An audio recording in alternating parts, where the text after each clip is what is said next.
Hey everybody, it's Femtrooper, and today I'm going to be talking about all the games I've been playing recently.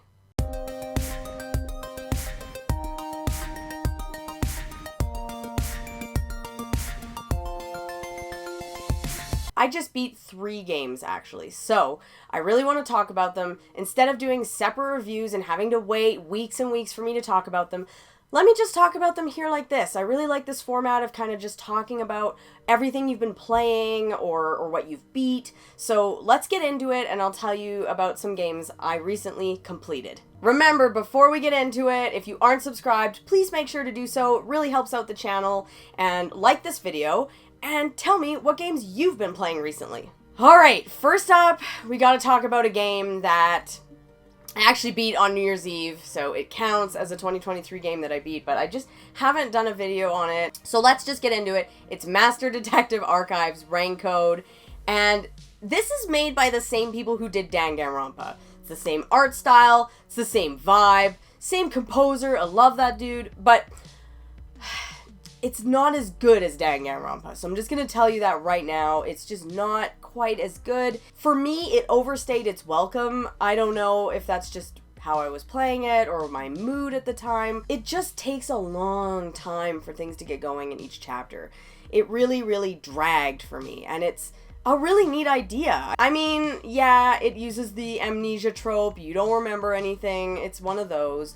But you're trying to figure it out, and you're this detective, and each detective has almost like a special power or special ability, and it's neat. So each case you get to work with a different detective and use that ability in that case. It's really cool. If you like Danganronpa, Phoenix Wright, stuff like that, visual novels, you will like this. This is not a pure visual novel. This is a visual novel where you're actually doing things. So yeah, it's really interactive. It's really fun. It just kind of, at some points I was like, let's go, you know? It just kind of, I wanted a bit more from it, and I found that the dungeon type areas, they're called labyrinths, where you're actually doing a lot of the gameplay, so it's kind of what comes after the investigation. So something bad happens, like someone, you have to solve a murder case, and then you get all these clues and all this evidence and you gather everything, and it's interesting, but sometimes that can go on forever. And then you have to go into these mystery labyrinths, and there's questions you have to answer and you have to explore. It's interesting, but to me it just wasn't quite as interesting or as whoa as some of the other games in the genre that I've played. So just a heads up that it's really good, but to me it just wasn't the best. Now I know some people who like this way more than me and do think it is quite excellent, so I think it's just worth a shot. This is definitely one of those games that I feel like may end up becoming rare because you don't see it talked about very often, and it just, I don't know, I think it flew under the radar for a lot of people. It came out and people were just like, oh, okay, like, it just never gets talked about. So I'm talking about it. I like the game. I'm keeping the game. It's not a game that I threw at a wall or anything. Like, it's just like a 7.5 out of 10 for me kind of thing. This is not a 10 out of 10 game. It's just, it's good. I enjoyed my time with it, but I definitely, when it was done, I was like, yeah, okay, let's get to something else. The next game on this list that I beat is fantastic. I absolutely love it. It's now one of my favorite Switch games. I am just loving this series, actually, and that is Star Ocean: The Second Story R. Oh my gosh. This is amazing. I was so excited when it was announced because it's a beloved, PS1 game. Everybody, says all these great things about it, and I've never played it. And I remember seeing what they did with it in that HD 2D kind of thing, and to me, it's gorgeous. Like, this is taking what they did in some of those HD 2D remakes and, like, just upping it. Like, it's so beautiful.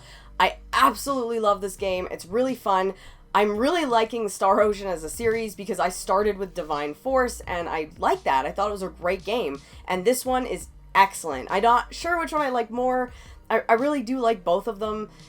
It's really tough because they just have great qualities for both of them. I really like them. But this game is excellent. I really like Star Ocean because it's kind of that mix of medieval but like super advanced technology, because there's always that character from Earth who's came from a spaceship and crash landed or whatever, and then there's someone from this planet that doesn't even know about technology, and it's a really neat mix and clash of all sorts of things, and I just really enjoy it. It's a really fun time, and for me, my big thing, as you guys know, is my favorite, for the most part, my favorite JRPGs are ones that are big adventures. You go to different towns, you gain party members, like old school stuff. I love that. That's my favorite. And this is what you're getting here. You are going over a big world map. You are gaining party members as you go.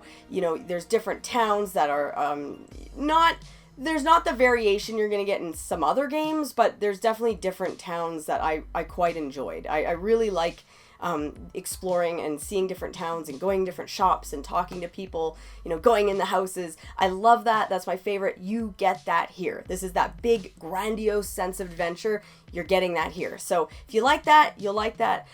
There is an easy setting, so it's not ridiculous. There's a couple difficulty spikes, but nothing out of control, and I was able to play it just fine. You know, nothing a little grinding can't solve, of course.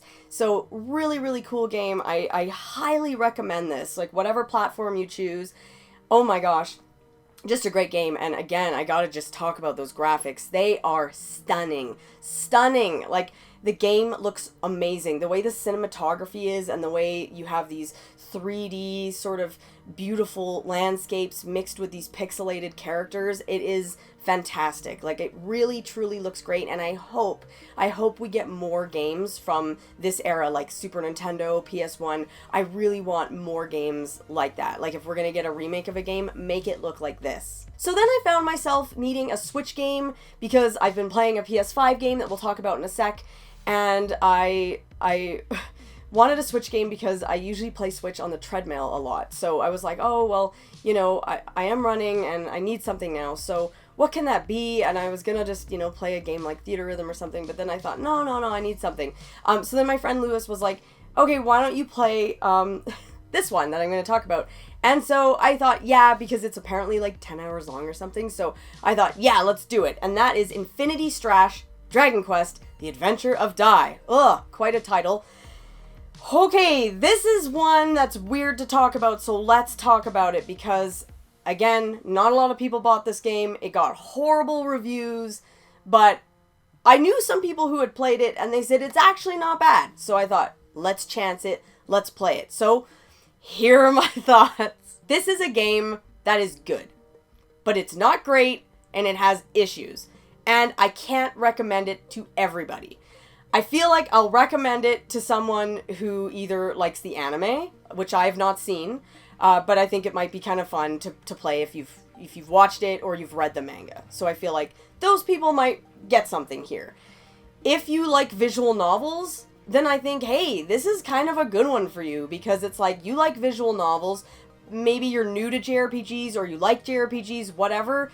This is perfect. This is maybe more, it's like 60 to 70% visual novel mixed with JRPG. So it is a JRPG, but the amount of cutscenes and like stuff you're just looking at and reading makes it feel more like a visual novel. So that is what I am saying. If you're not into that, you may not like this game. Now, the thing that a lot of people didn't like, and what I'm going to talk about, which was tolerable, but yeah, it's weird, is that all the cutscenes are still images from the anime. Not cutscenes from the anime. Still images. Kind of weird. And at first I was like, what is this? This is kind of strange, and feels low budget, kinda, and I was kind of mad at it in that way. So after a while, you get used to it, but it is kind of strange. Let's be honest, it is kind of weird. You're just watching these cutscenes that aren't really scenes, they're just still images. Almost like a comic book, but if you treat it like that, if you're like, you know what, it's like a comic book, I don't really care, it's like a visual novel where there's still images, you get over it pretty quick and it becomes tolerable. And I'm using the word tolerable because, yeah, I do wish it was animated. I wish they put more effort into this. And so, yeah, there's that. It also, and I didn't look up the specific episodes, so you can do that on your own, but this does not cover the entire anime or manga. It does kind of stop. It stops at a good place. It's fine.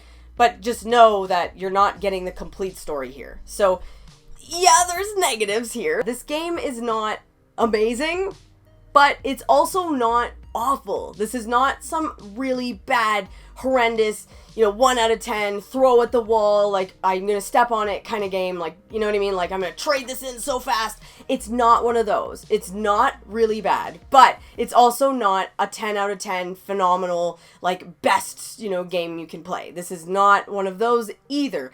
So I know some people, like me, I don't have tons of time, and if you don't have tons of time, you don't want to necessarily commit to something average. You only want to play greatness. Fair enough. And some people just play them all, and they want to just experience this. This is not, awful. It's just not great. And so that's why I'm here to tell you my thoughts on it. It's very average, but I still enjoyed my time with it. I definitely have more fond memories with this than some other games that I've talked about, like in my recent video, like games I dropped or games I hated.